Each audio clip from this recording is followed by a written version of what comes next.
এই তোমার ভাড়া কত? স্যার 80 টাকা। স্যার 80 টাকা ছিল, আমি 100 টাকা দিল। লোকটা অনেক ভালো আছে।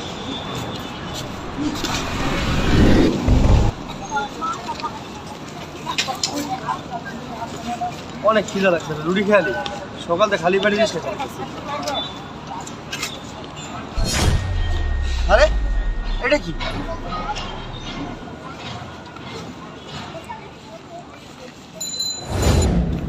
হ্যাঁ হ্যাঁ, তো অনেকগুলো টাকা। আমার রিক্সা এত টাকাই করতে সবার শেষে তুই সারেই উঠছিল।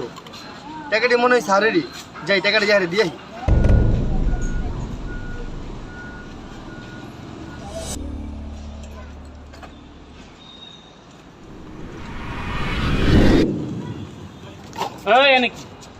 ভাই আমার একটু ভিতরে কাম আছে। তোর আবার ভিতরে কি কাম? ভাই সকালে ওই আমি যে সারটারে নিয়েছি না, হ্যাঁ লোক আমার একটু কাজ আছে ভাই। তুই চালাস রিক্সা, এর সব বড় বড় স্যাররা চাকরি করে, তোর আবার ভিতরে কি কাম থাকতে পারে? ভাই আমার কাম আছে একটুখানি ভাই। এই তোর নিষেধ করছে না ভিতরে যাওয়া যাবে না? ভাই এমন করতেছেন কে ভাই আমার লগে? এই তোর নিষেধ করছে না, শোন থেকে শোন শোন শোন।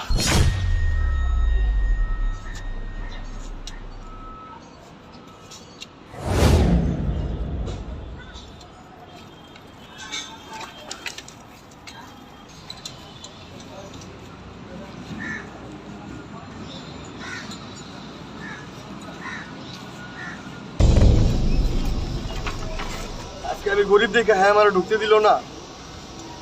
আজকে রিক্সা চালাই দেখে হ্যাঁ আমার মাইনা আমার গেঞ্জিটা ছিঁড়া নিতে পারছে। টাকাটা যদি আমি দারোয়ান ভাইয়ের হাতে দিতাম, হ্যাঁ যদি টাকাটা সারে না দিত, থাকা আমি মায়ের খেলে খাইছি। আমি আরে বয়ে থাকুক, সারেলে সারের টাকা সারের হাতে দিব। স্যার কি বাবা, তুমি কে? স্যার আপনি সকালে আমার রিস্কে আসছিলেন, এই নেন আপনার টাকা। স্যার টাকা মানে? আরে আমি এই টাকাই তো সকাল থেকে খুঁজতেছিলাম, এটা তুমি কোথায় পেলে?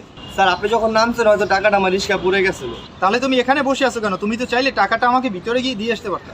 স্যার আমি ঢোকার চেষ্টা করছি, আপনি দারোয়ানে আমার মাইর করছে স্যার, আমার গেঞ্জি ছিঁড়া লাইছে। কি বলো? তোমাকে মারধর করছে? দাঁড়াও আমি দেখতেছি। এই সোহাগ, জি স্যার বলেন। তুমি ওকে মারছো কেন? স্যার ওকে আমি বারবার নিষেধ করছি, তারপরেও ভিতরে ঢুকতে চাইছি, এই জন্য মারছি স্যার। একটা মানুষ ভিতরে যেতে চাইলে তুমি তাকে মারবা? তুমি তো ওকে বুঝিয়ে বলতে পারতা। এরপর থেকে এরকম করলে তোমার কিন্তু চাকরি থাকবে না। সরি স্যার, আমার ভুল হয়ে গেছে, আমাকে মাফ করে দেন। সরি আমাকে না, ওকে বলো। সরি ভাই, আমার ভুল হয়ে গেছে, আমাকে মাফ করে দেন। যাও এখন। আচ্ছা তুমি চাইলে তো টাকাটা রেখে দিতে পারতে। না স্যার, আমি আপনার টাকা রাখবো কেন? আমি গরিব হতে পারি স্যার, চোর না। তুমি তো অনেক সৎ মানুষ। আচ্ছা তুমি লেখাপড়া কত দূর করছো? স্যার আমি অনার্স কমপ্লিট করছি।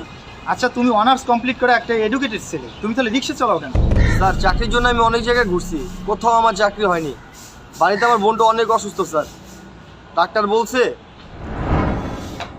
দেখেন, আপনার বোনের রিপোর্টগুলো আমি দেখেছি, ওর হার্টে মেজর একটা সমস্যা আছে। 10 দিনের ভিতর ওর একটা অপারেশন করতে হবে, না হয় ওর জন্য একটা ঝুঁকি থাকে। কি বলেন স্যার, ইমার্জেন্সি অপারেশন করতে হবে? আচ্ছা কত টাকা লাগতে পারে? মিনিমাম 1.5 লক্ষ টাকা।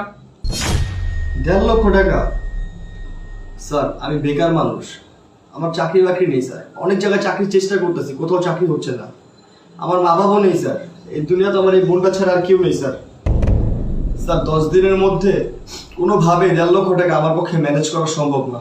দেখেন, 1.5 লক্ষ টাকার নিচে কোনো প্রকারই সম্ভব না। স্যার আমার বোনটার জন্য একটা কিছু করেন স্যার, আপনার হাতে পায়ে ধরি স্যার, আমার বোনটারে বাঁচান স্যার। আরে আপনি কি করতেছেন? দেখেন, আমি যদি আমার খরচ নাও নেই, তারপরও মেডিসিন মেডিকেল খরচ মিলে 1 লক্ষ টাকা লাগবেই। ঠিক আছে স্যার, আমি 1 লক্ষ টাকা নিয়ে আসবো স্যার, আমার বোনটাকে বাঁচাবেন স্যার আপনি। আচ্ছা ঠিক আছে, আপনি টেনশন করেন না, আমার সাধ্য মতন যতটুকু করার আমি আপনার জন্য চেষ্টা করব। এই নেন আপনার রিপোর্ট। আসি স্যার, আসসালামু আলাইকুম। ওয়ালাইকুম আসসালাম। তুমি এতটা করুণ পরিস্থিতির শিকার হয়েও অন্যের টাকার উপর লোভ করো না। তোমার সততা আমি মুগ্ধ। তুমি কোনো টেনশন করো না, তোমার বোনের চিকিৎসার যাবতীয় খরচ আমি বহন করবো। আর কালকে তুমি আমার অফিসে আমার সাথে দেখা করো, তোমার চাকরির ব্যবস্থা আমি করবো। স্যার আপনাকে অনেক ধন্যবাদ স্যার, আসি, আসসালামু আলাইকুম। ওয়ালাইকুম আসসালাম।